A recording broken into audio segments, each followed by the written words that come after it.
Good evening, everyone. Welcome to our August board meeting. Let's see. This month, we are distributing our $1.6 million rebate to customers. I know that the rebate amount went to customers in the first cycle early this month, and that other customers will be receiving that later this month.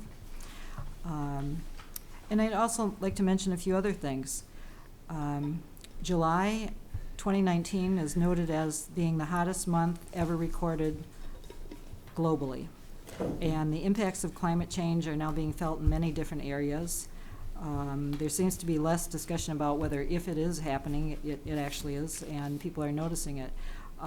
Shark attacks on Cape Cod are attributed to upsetting the marine environment from global warming. Sea level increased by 0.2 inches, which is a little less than 1/4 of an inch, but it's still rising. And that was from a big chunk of the ice in Greenland falling into the ocean.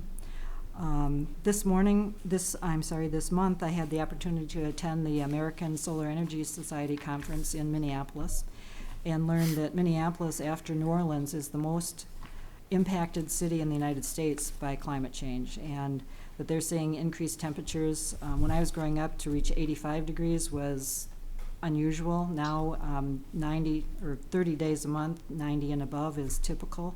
They're seeing concentrated rain bombs, they've been termed, but the amount of rain you'd expect to see in a month happening in just an afternoon, and more virulent and turbulent storms.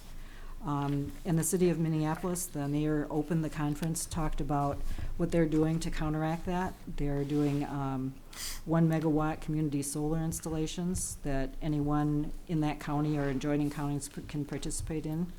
They just this past week banned all future drive-through windows as a way of reducing the amount of non-essential carbon going into the atmosphere. And they're purchasing electric buses. That they will be building a bus barn with solar and further reducing their impact by using those electric buses. In addition, part of the conference, we went on an electric bus tour, which included 3 beer producers that use solar energy for production. Kentucky was mentioned during the conference in 2 ways.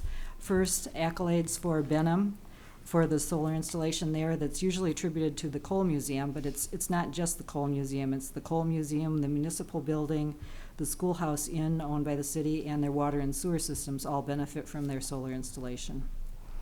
And the Ark Park was mentioned, and that the Ark Park actually sued their insurance company for water damage and for the lack of coverage of water damage due to a heavy rain event. So NOAA might take notice of that. And lastly, I want to mention that Bourbon on the Banks is this coming weekend, and that the plant board is helping with that by providing electrical hookups and also Wi-Fi. So to begin the meeting, I'm Anna Marie Pavlik-Rosen, Chair of the Frankfort Plant Board. To my right, Walt Baldwin, Vice Chair, Don Hale, Secretary Treasurer, Board Member Steve Mason, and Jeff Bradshaw, board member who's commuting by video with us, and the counsel for the board, James Liebman. So to begin the meeting, our first item is approval of the meeting minutes. Consider the meeting minutes from July 16th, 2019 board meeting and the July 26th special board meeting. Everyone's received those minutes. Do we have a motion to accept or any discussion?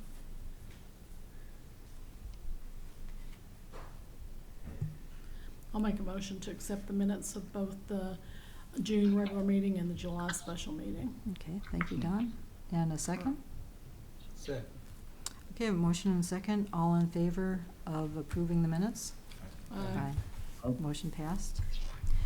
Okay, item number 2, accepting the financials.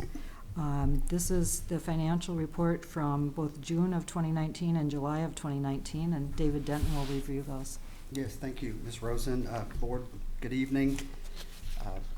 Just to give those here in our those that might be watching, a little background. The Frankfort Plant Board, the statutes, Kentucky Revised Statutes that created the Plant Board and we operate under, require an annual audit. Our fiscal year is from July to June of each year. So what we have before you tonight are our June financial statements that include the activity of June and also all the fiscal year 2018-19, as well as our July statements for the new fiscal year. I'd like to primarily focus on our June 2019 financials and then those for all of last year. We've had our auditors in the office for the last week and a half doing field work for our current audit, and we expect everything's gone well to this point. We expect to have our audit report available to the board and be able to present it next month in September. So hopefully we'll have that to you here for fairly soon. So I'd like to start on page 17 of your board packet, looking at the statement of net position as of June 30th, 2019. This is what we call our statement of net position. It's similar to a balance sheet for a for-profit company. We're looking at line 65. This year, our total assets of just $179.3 million. You can see essentially even or from last year, just up assets in total up 0.2%. As I've mentioned every month, our largest asset class is our property, plant, and equipment, net of accumulated depreciation at 65% of our total assets. As of June 30th, that was just over $116 million. So you can see our assets remain pretty much unchanged from a year ago. I'd like to point out in our liabilities, this is line 70 through 130. You can see for the year, we actually ended down almost $10 million from a year ago in our liabilities, which is going in the right direction. As of June 30th, total liabilities of $91.9 million. Something I would like to point out is our adjustment we had to make this year for our unfunded liability. That would be the pension and the expense for the insurance portion. If you were to take lines 50 and 55, that is the deferred outflow for the asset portion of our pension benefits that we book, and net that against lines 110 through 125. You would see that we had to increase that amount by just under $2.8 million for the year. So what that's saying is that the contributions that FPB makes into the system are not enough to cover the liabilities of the system at this point. Good news is that the adjustment we had last year was just under $3.3 million. So we're almost $500,000 better as far as booking that unfunded liability than we were from a year ago. So we're moving in the right direction. And as our actuarial stats show from KRS, that we'll eventually get to where we are eating into that unfunded liability portion. David, let me ask you a question. I'm sorry to interrupt. So you're saying last year we paid $3 million more than we did the previous year, and this year we have to pay $2 million more than we paid this prior year. Yes, we had to book, when you look at what we have, the liability of Frankfort Plant Board's pension liabilities. At the end of the year, we get our actual reports from Kentucky Retirement, from the third party they used to produce those reports. And the adjustment we had to make was $500,000 less. So in June, you'll notice if you look at our financials as far as the income statements for each of our divisions, under the employment benefits portion, you'll see a large adjustment there, much larger than you see on a usual monthly basis. So the point I was trying to make is that we had to book an additional $2.8 million in June to make sure that we had the accurate unfunded liability on our books. So the net effect of that on your cash reserves is what? So this was a liability. It didn't include the cash portion. The cash was unchanged because this was a liability that is going to be paid out in future dates. Okay. So the liability was increased, not what you had to pay out? Correct. Okay. Correct. So that was the biggest change in the balance sheet portion. Looking at net position, this is when you take our assets minus your liabilities. You had a total net position, line 160, of just over $87.4 million, bringing total liabilities and net position to just over $179.3 million. So that's our net position as of the end of the year. These are unaudited at this point, so I just want to point that out. I'd like to move over to page 18 and look at our cash and investment schedule, where we stand at the end of the fiscal year, ending June 30, 2019. You can see on line 80 our total restricted and unrestricted cash of just over $25.6 million. And on line 140, our restricted and unrestricted investments, which are all held in certificates of deposit, of just over $14.7 million at the end of the period. So things are moving well in that direction. We see we have overall increase of $5.8 million more than a year ago in our cash and investments. I'd like to move over and look at our liabilities related to our bonds, leases, and our debt payable on page 19. We started the fiscal year July 1, 2018 at just under $42 million in total long-term debt. You can notice that our payments for the year were just over $5.1 million, bringing all of our total bonds, leases, and notes payable to just over $36.8 million. So that was a nice pay down for this year. Just to remind you, as we talked about during budget, if you look out 5 years from now, these existing lines of debt will be decreased by $17 million, which is a 46% reduction from our current levels. So I think we're moving in the right direction there. As we reduce debt, that will allow us to reduce cash outflows and help us to use that money to reinvest back into our plant. The only other thing I'd like to go is just do a brief overview of our statement of revenue, expense, and change in net position for the whole company. So I'm looking at page 21 of your board packet. This is just summarizing the revenue and expenses for all three divisions of the company for the entire year. Looking at the third column, you can see there total operating revenue for the year, line 20, of just under $101 million. Total operating expenses, line 50, of just under $71.2 million, bringing our gross margin on line 55 to just over $29.7 million. We pay out all our general and admin expenses on line 280 of just over $25.1 million. You can see on line 355 other revenue of $5.7 million for the period. It's worth pointing out that that is much more elevated than usual due to line 310. As we informed you throughout the end of last fiscal year, that the Kentucky Utilities refund to us just over $3.4 million. We received that at the end of June. We booked that as other revenue just so it will not throw off our comparability to our power cost or revenue under operating revenue as well. So that's where we booked that to be able to make that clear. It brings our total net contribution on line 360 to just over $10.3 million for the period. I'd be happy to go through any of the detailed sections, but as always, we have our check register for our two most active accounts in there. We also, I would be fine to cover July if you would like me to, but I usually cover the year-to-date figures each month anyway, so I can just pick back up and cover August and to the year-to-date next month. Are there any questions you have about the year we just finished? Sounds good, David. Great. Okay. Thank you. So our next item is. You need a motion, Madam Oh, Chair, I'm to sorry. accept the financials. Yes, thank you. Do we have a motion to accept the financials? Second. Okay, we have a motion from Steve and a second from Walt. All in favor of approving the financials? Aye. Aye. Thank you. Motion passed. Our next item is public comment. Kathy? I'll tell you what I shared. Okay. Okay, so this is Kathy Warner is going to make some comments. Thank you. I wasn't going to, but I was sharing some comments earlier.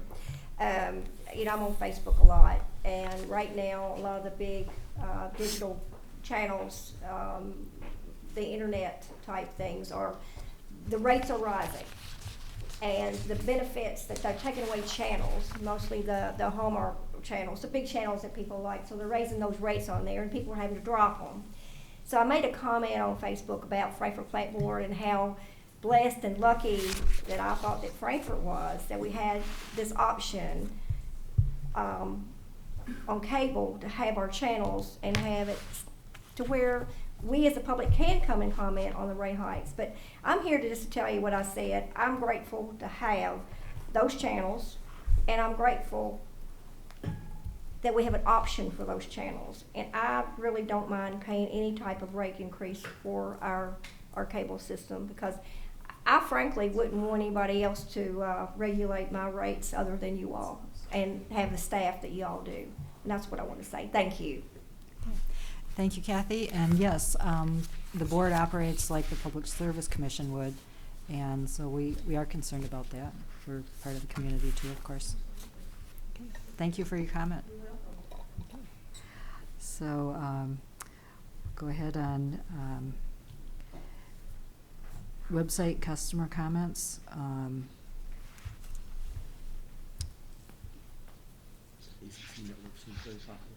Okay.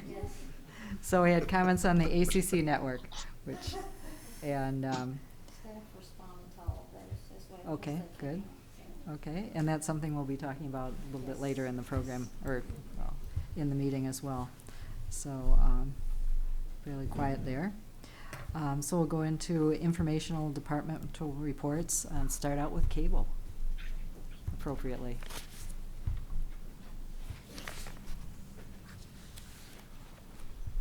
Good afternoon, good evening. The cable report starts on page 163 of the board package. The first page is the customer penetrations for the month. And there's a mistake, and I haven't got the answer to it, but the broadband subscriber account is a little messed up, and I will follow up and see what's going on there. Everything looks okay, besides that number being a little out of whack. The next page of your board report is the trouble calls for this month versus last year this month, and we're down about 103 versus last year. So anytime we have less trouble call, which is good. And then the outage, there is no outage this month because we did not have any outages last month in cable. So, I can't think of a time we've not had any. And actually, when I was doing the report, I asked one of the employees, I said, I don't see no outage reports. They're like, no, we don't, but we got one for each day of the 1st of August. So, we had a pretty good month last month. If anybody has any questions, I'll be glad to try to answer them. Sounds good. Thank you. Okay. Media services.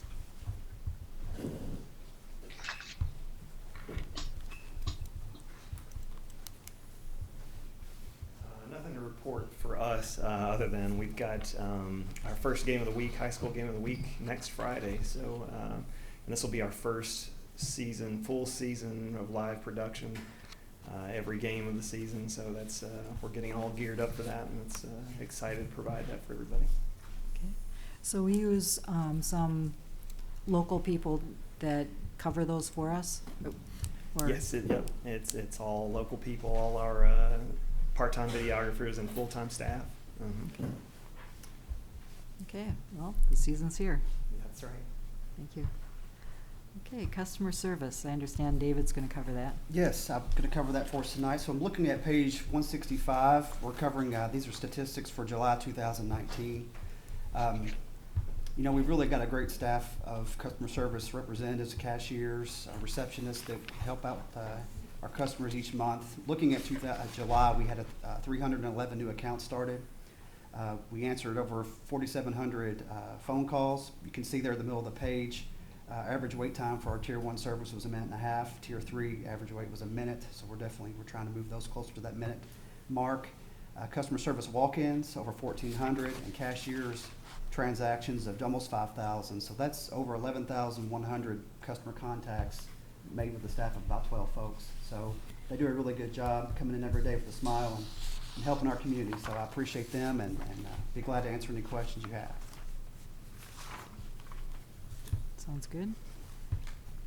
So I know we've added some new employees lately, and sounds like it's working out well. Yes, yeah, that 12 staff number didn't include, we've got a few new in, so I think we're considered fully staffed, and look forward to getting everyone up to speed and seeing these numbers improve day after day.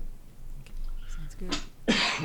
So Darren, you're going to report on, or,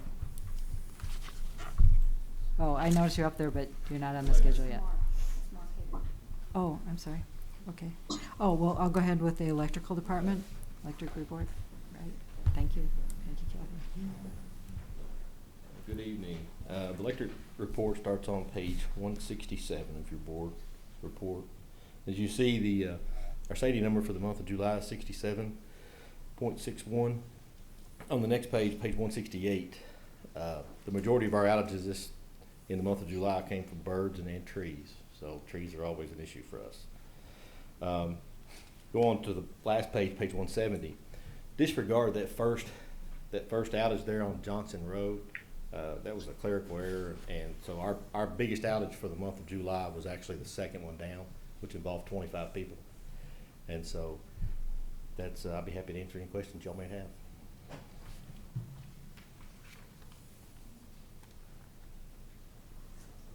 Thank you. Yes, Madam Chair and Board, the CEPA report starts on page 171. And you will notice again, under KYMEA for the second month now, we do realize capacity value, and therefore the overall total is positive. So this month, $37,108 positive, and so that brings our calendar year total to $42,751 to the positive. So that is good. And if you look over on 172, you'll just see that represented graphically. And then of course the 173, we have the total net benefit of KYMEA of CEPA since we have been involved with it. So for the total 23-year history, the net benefit was $10,174,000. So I would be happy to answer any questions the board has on it. Sounds good, thank you. Okay, KYMEA. The board and we really don't have a lot of new things that happen. Regularly we have a meeting, and also currently the KYMEA board and staff has the strategical planning section. Should be finished like as tomorrow. We had a board meeting. We're gonna have a board meeting tomorrow. So if you have any question, I'm happy to answer.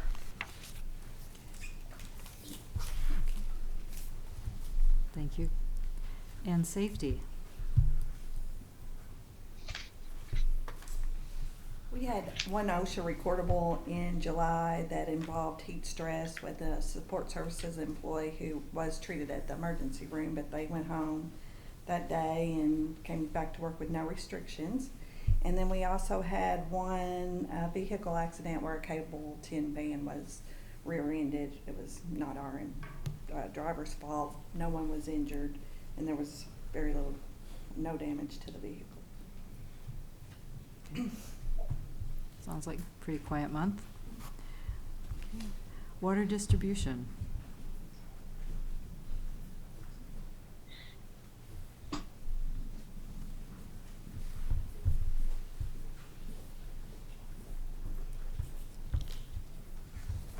Yes, ma'am. Madam Chair, members of the board, water distribution report can be found on pages 177 through 179.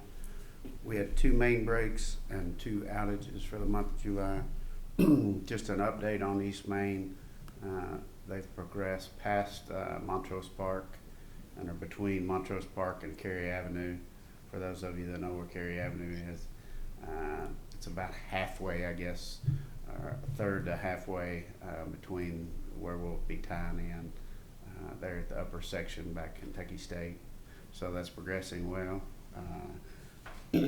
We completed work on the other fountain there in East Frankfort Park.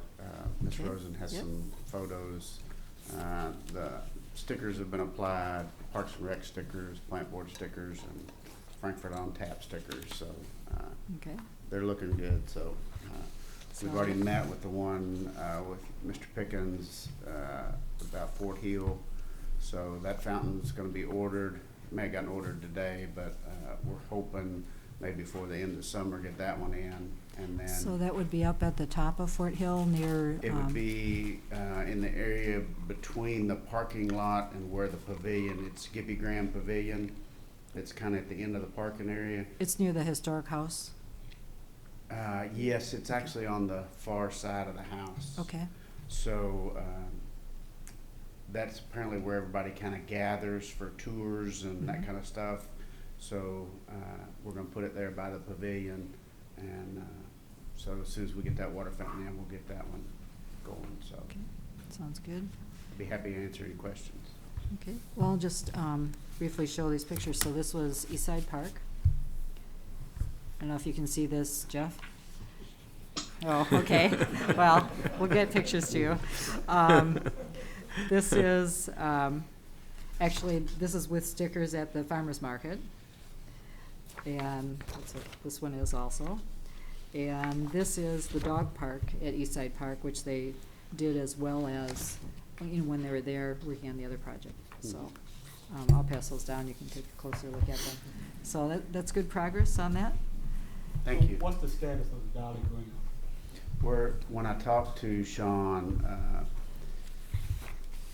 at this point, they're not sure if they have a place to put it until they get the engineering drawings, and they're waiting on the grant. And he didn't want to tell us to go ahead and put it in and then have to take it out for the revisions for the spray ground. But as soon as he said, I think the 1st October, sometime in October is when they find out if they get the grant, and they've already got some drawings. So as soon as they know that they can go ahead with that, then they'll give us a place to put it. Okay. So we should have it in by next summer. I'm assuming that if they got everything in place, we could have it in before next summer for down at Dolly Green. So I guess the bottom line is, as far as this summer goes, they got bogged down in just working out the paperwork and finding the information. Yeah, I think they're waiting on but we will get on that one as soon as we find out. You know, we kind of hoped that we could go ahead and put it in, but I think he really wanted to wait. But we'll go ahead and get Fort Hill in the meantime. So, Okay. anybody Sounds else got good. any questions? Thank you. Sounds good. So Jeff, we'll get those pictures to you. Thank Alan, you. if you can send them to Jeff by email, that'd be good. I sure will. Okay, thank you. So, water treatment plant report. Yes. Good evening. The water treatment plant report is on page 181 in your packet. For the month of July, we treated 275.8 million gallons of water. We averaged approximately 8.9 million gallons of water a day. July was the second month in 2019 where rainfall was under normal. We had only 2.98 inches of rain. We were 1.5 inches under. And Ms. Rosen, you were correct. It was very warm. We were almost 3 degrees warmer in July than we were for normal for Frankfort and the area. So we were starting to see a lot of hot weather move in on us. We had flow decreasing in the river. This is typical for summertime because we don't have a lot of rainfall. We had 4,261 cubic feet per second, and we were down to 2.75 billion gallons of water a day. So I know you've heard me in the past talk about 10 and 11 and 15 billion gallons, so we've dropped off quite a bit on our flow. Other than that, if you have any questions, I'd be happy to answer them. Sounds good. All right, thank you. Thank you. Okay. Network Operations Center.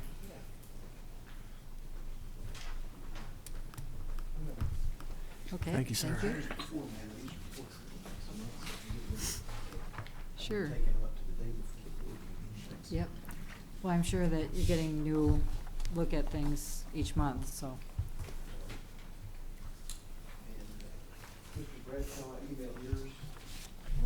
Yes, I've got it right here. Thank you.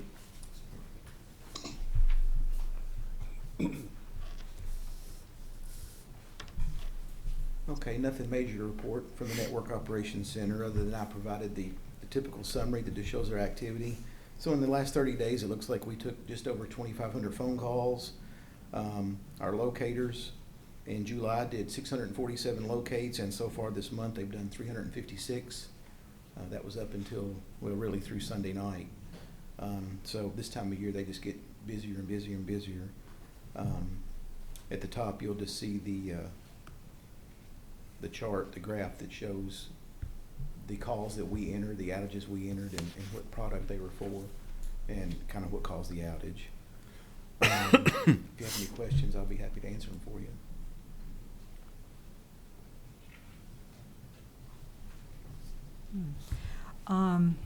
Would you say that most of the calls come during the day, or I think we talked about it before, you said when people get home, they call about? Yeah, they do. cable We internet? have, you know, it varies. Obviously, during the business day, it changes. During the day, it's more administrative stuff. We're doing locates. We're communicating a lot with the crew in the field, and we get business calls.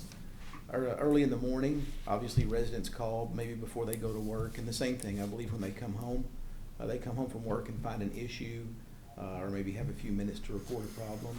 And, you know, just like right now, actually I just looked before I stepped up here, with this storm coming, we only have 2 calls right now, which is a good thing. Just limbs down on individual lines, so nothing major.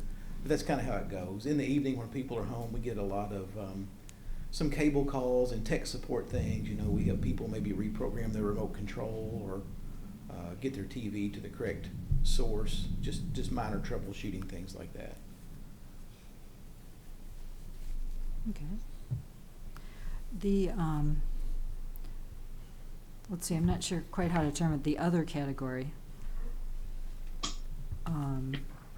It's after no water, other, and then outage.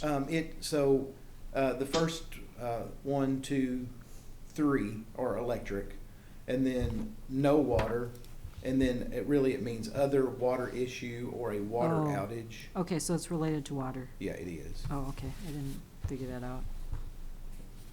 Okay.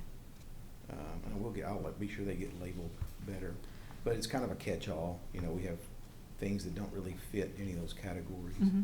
Sure. Okay. That's good. Any other questions? Okay, thank you. Okay, thank you, Darren. Okay, moving on to action item number 6. Consider request for public hearing to hold at the next board meeting regarding adjustments to online advertising maximum rate. Scott, to move us through this. Good evening. Now that we've had over a year to get acclimated to the world of digital advertising and examine the market, we've found that our rates are far, far below our competition. We've seen display ads at least 160% above our wholesale, and I'm suggesting raising our maximum rate to 120% above wholesale, and I'll try to explain why.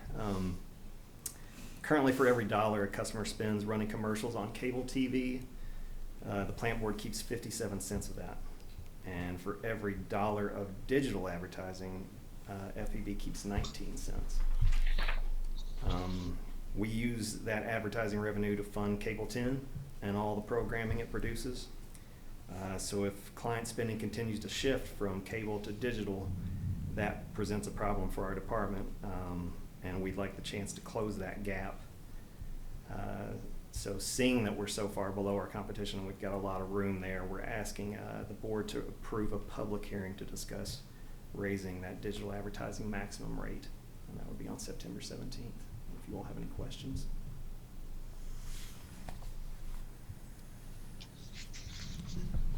Do we have any regular advertisers that are a significant percentage of the advertising? On the digital side? Mm-hmm. Yeah. No, we're still growing into it. Okay. Yep. Well, I'll move we hold a public hearing at the next board meeting regarding adjustments to the online advertising maximum rate. And a second? Okay, Steve has seconded. All in favor? Aye. Aye. Motion passed. Thank you, Scott. Okay, 6.2, consider deployment of 3 electric vehicle charging stations and send the city of Frankfort, and send to the city of Frankfort for approval. Good evening, Travis. everyone. Okay. As you're all well aware, electric vehicles and electric vehicle charging has been a topic of a lot of discussion lately. Along those lines, we've had initial discussions with the city of Frankfort to install 3 electric vehicle charging stations at public access locations. We've got, I'll call it a tentative agreement to install a charger on Olive Street, which is behind the old rail depot, at the Farmers Market Pavilion, and at Juniper Hills Park near the Parks Department office. If the board approves the project, the plant board would be responsible for ordering the chargers and all labor and materials to install the chargers, and the city would be responsible for the energy usage and enforcing the EV only charging, or the EV only parking at those locations. So if the board approves this project this evening, we would request the city, I guess we would get on their agenda to go before the city commission and ask them to approve the project as well. Yep. And I know that city staff went with the plant board staff to look at sites, and so that we're pretty confident that these are the best solution between the two. I think you could say we have a staff level agreement that both it's feasible from the electric side, and the city is most likely going to be agreeable to those locations. Okay. So was the county asked to participate in this program? I think for the initial pilot, we were looking at an agreement with the city because it is small scale, and to my knowledge, I don't know if the county's been contacted. No, we have not spoken with the The county. reason I ask is because all three of these are within pretty close proximity to each other, and the east side of town, you know, there's nothing there. Right. The choices, again, we're when conversing with the city to determine what places we could do. If the board chooses, we could come back next month with more locations. We evaluated locations on the west side of town, close to Walmart, in that parking shopping area, but that will be in a private parking lot. We'll have to get permission to do that particular one. On the east side, we looked at the shopping center by Kohl's in that area, but again, those are private parking lots. We'll have to, they're not unsurmountable by any means, but we'll have to do something there on those. Those would not be enforced by the city of Frankfort. Those would be private parking lots. So we did have some locations at each spot. We would like to do some other spots downtown if we got some type of property decisions made on the convention center area and whatever kind of replaces that. I think we would try to, if you would call it, reserve a spot maybe in that as those conversations happen. But again, that one is downtown as well. To the ones. But is Lakeview Park in the county? Is that a county property?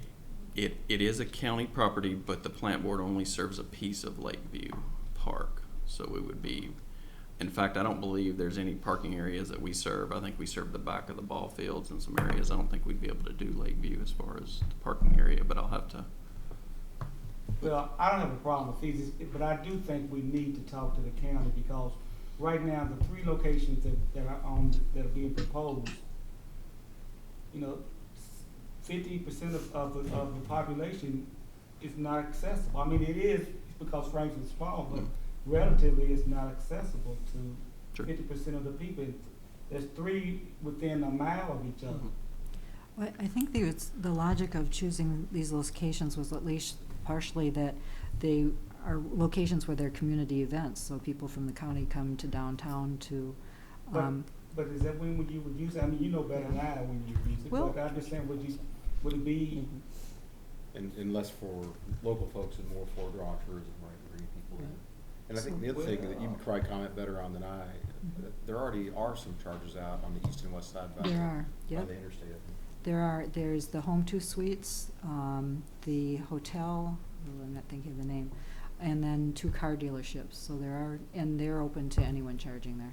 I visited all of them. Yeah, but they won't be as prominent as these. And I'm not being argumentative about these. Well, I'm just saying that. The best way to find charging places is the app PlugShare, which is no charge, and they show up on that. I just think that we need to find a way to get one closer to the east side because, you know, regular Frankfurt folks will be using these things also, and they all are paying for them.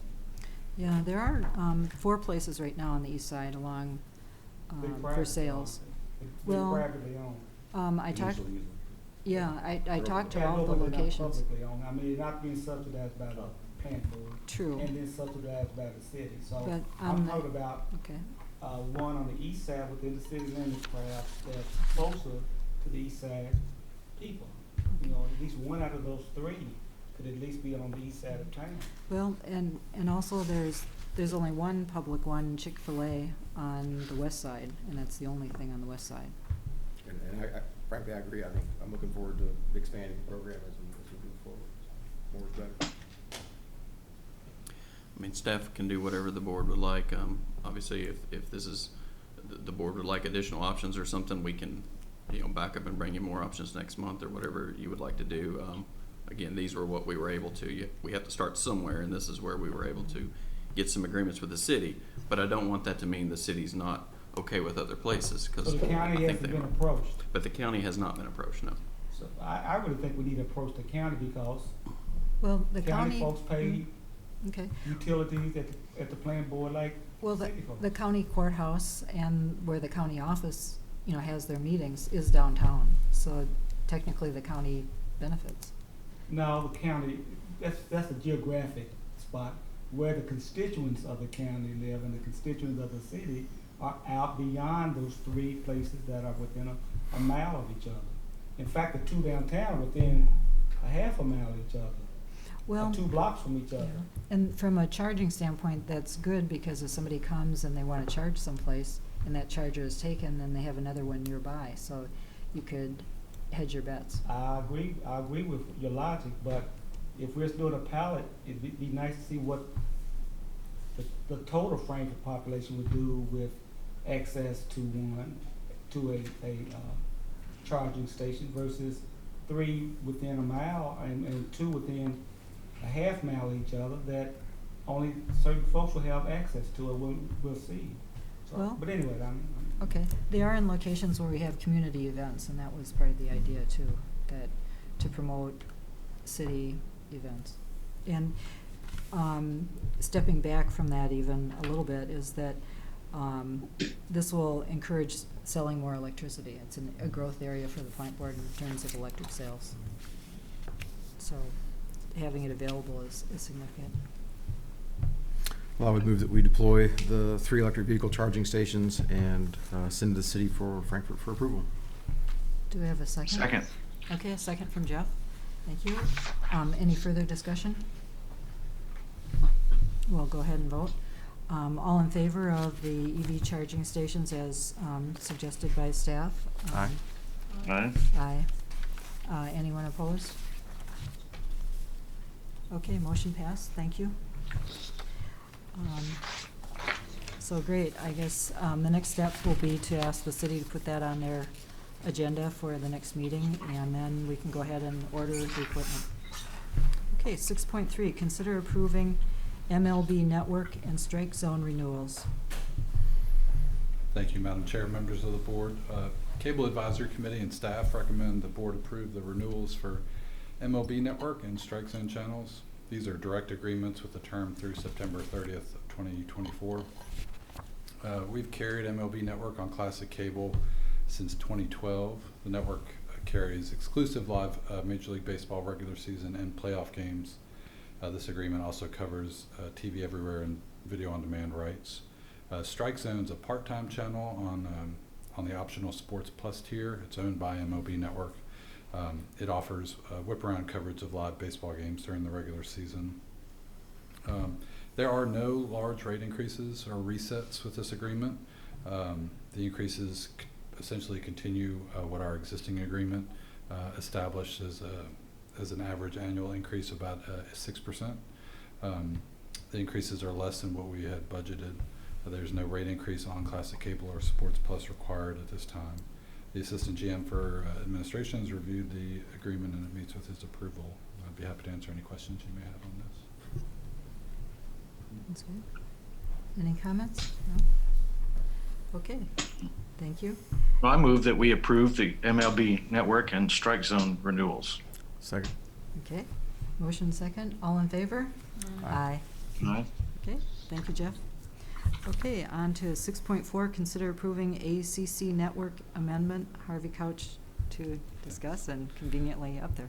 Cable Advisory Committee and staff recommend the board approve the NCTC amendment for ACC network. ACC network is a brand new network which is going to have their first broadcast this Thursday and cover 450 live sporting events from the Atlantic Coast Conference annually. It is owned by ABC, Disney, ESPN. We currently have an agreement with that entity for all the other networks that they own, which runs through July of 2021. So this is an amendment on that existing agreement and will be coterminous with that. We have received, and as well as you have received numerous requests from customers about this network in the form of phone calls and social media messages, emails, and submissions through our website. In full disclosure, we're not required to execute this amendment to stay in our existing ESPN agreement. But if history is any indication, this network will be required carriage in 2021 when that agreement comes up for renewal. If approved, staff plans to move ESPN Classic, which is currently on channel 33, to channel 65, and then launch ACC Network in its place on channel 33, and then HD on 533. Happy to answer any questions you may have on this item. So I guess sports are very popular. Both of these channels are sports related. Yeah. So I actually ran a report before I came down here of the top 250 most watched programs in Frankfort on cable TV in the last 12 months. And of the 250 top watched programs in Frankfort in the last 12 months, 238 of them are sporting events. Wow. So, and the top 75 were all sporting events. So our customers are big fans of sports, college sports especially. We're peppered on that list, college football and college basketball. So I think that's why they're valuable properties and have associated costs with them. Well, I'm amazed, but yes, I'm just not a sports person. Yes, go ahead. So I just need to cover myself publicly. This will be at the same tier as the SEC. Correct. Yeah, it'll be right next to it. It'll be right next to it on the channel lineup at 33, and it'll reach the same number of customers. We move ESPN Classic up to 65. It will reach the same number of customers, so there won't be any negative migration there. Yeah, not playing any favorites. Okay. I'll move we approve the ACC network agreement. Okay, and a second from Steve, thank you. All in favor of approving the ACC network amendment? Aye. Aye. Okay, motion passed. Hopefully many happy customers there. 6.5, okay, Kathy agrees too.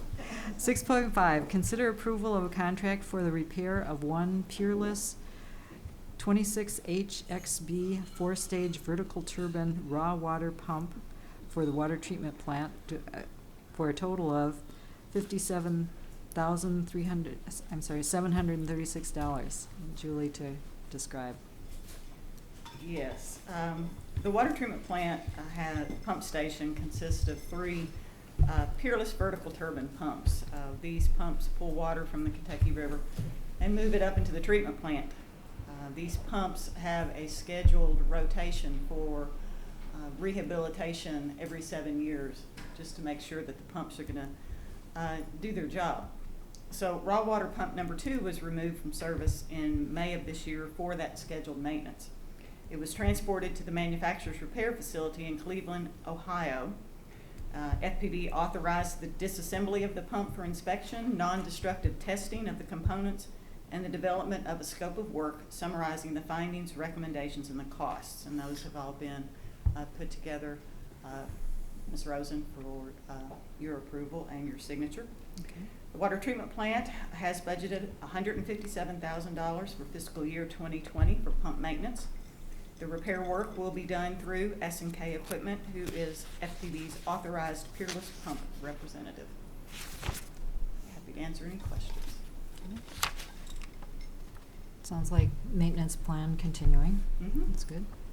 I move we approve a contract for the repair of one PEERLESS 26HXB 4-stage vertical turbine raw water pump for the water treatment plant for a total of $57,736. A second. Okay. Motion and second. All in favor? Aye. Aye. Okay, thank you. Motion carried. Informational item, general manager's comments. I would like to ask you once you adjourn the meeting, then we have some video can play.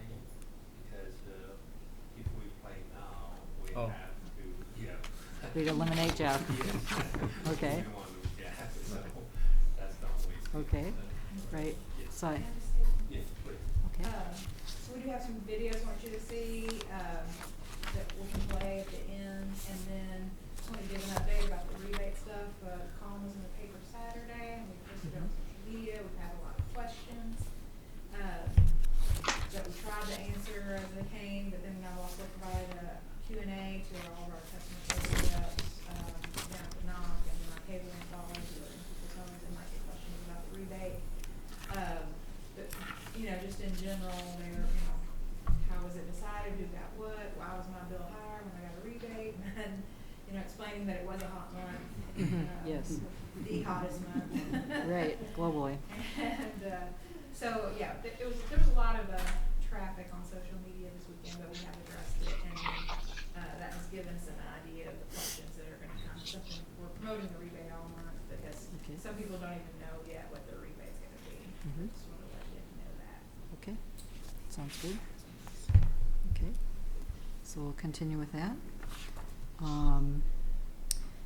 Moving on to informational item, old and new business. Do we have any old or new business? I have something. Okay, oops. Whoops. Sorry about that. Okay, well, we all know who Gary is, so we're fine. I thought he was throwing it at me before I said anything. Maybe it's an omen. It could be. You know, one of the treasured freedoms of being an American is the First Amendment right of freedom of speech. We're fortunate Americans to be able to voice our opinions, whether in a meeting such as this, such as Ms. Warren did earlier, in print in the State Journal, or on TV, such as on Cable 10. However, the words we use have consequences. I believe it's time for the rhetoric concerning the reservoir to be toned down. The mayor and the city commissioners, past or present, are not evil politicians. Tanglewood residents are not selfish elitists, and this board, while we may not agree on various issues before us, are all trying to do what's best for our ratepayers, the utility, and the community. The FPB, the city, and Tanglewood are trying to work out a resolution to the reservoir. To that end, our rhetoric needs to reflect our desire to reach a resolution on the reservoir and not to alienate the very people with which we are trying to work. To that end, I feel that the commercials we've been running on Cable 10, trying to gain support for one 7 million gallon tank, have outlived their usefulness. I'm therefore making a motion to direct our general manager, Gary Zing, to stop running the commercials regarding the reservoir. I'll second that. Okay, we have a motion and second. Any further discussion, or any discussion? Okay. I'd like a roll call vote on this. Okay. It seems that we have no need for further discussion, so we can go ahead with the roll call vote. Please go ahead with that, Kathy. Member Mason? I'm in favor. You called me on guard. I go Sorry. first. The motion was to direct the general manager to stop running the Yes. commercials on the Yeah. reservoir. Okay. Member Bradshaw? Well, I think it's possible, and given the fact that I don't have cable, I occasionally forget that they're still running, and I didn't. I don't know. I guess I'm somewhat ambivalent about it. I think the message has been brought across, and maybe they have run long enough. So I will support that. I'll say yes. Member Hale? Yes. Member Baldwin? I guess my only concern with it is that, you know, I think the characterization, I don't agree that their rhetoric, I think it accurately portrays where we are and what the decision is. So that's fine. But all that said, you know, they have run for a long time, and I think the message is out there and folks know what's going on. So I don't have a particular concern with them going away, but I do think it's important to be clear that they are factual. They do state the actual issue, and they do convey all truth. It's not rhetoric. It's all, you know, factual information. But with that, I'm fine with not doing it. So I guess that's a yes vote. Well, I think about it, and I think about what message it sends to people if all of a sudden the ads aren't there. Does that mean that we gave up? What does that mean? What message are we sending our customers if the ads are no longer there and they're no longer, we're not backing the 7 million gallon tank at this point then? Is that what that means? So I'm concerned about that as far as sending a message that the situation has been resolved and we're going to be building a tank to benefit the community. So I'm concerned. My feeling is to vote no, based on the fact that, or I could see voting yes if we did another ad that said something about the situation is not resolved. How do we balance that with just removing the ads?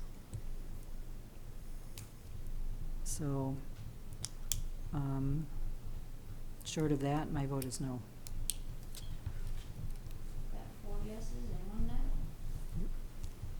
Okay. So, let's see. Our next item on the agenda is closed door session. Hans, I don't believe we have any need to have a closed door session. Okay. So I would call for, do we have an motion for adjournment? Motion to adjourn. Okay, all in favor? Aye. Aye. Motion passed. Thank you, everyone. Thank you, Jeff.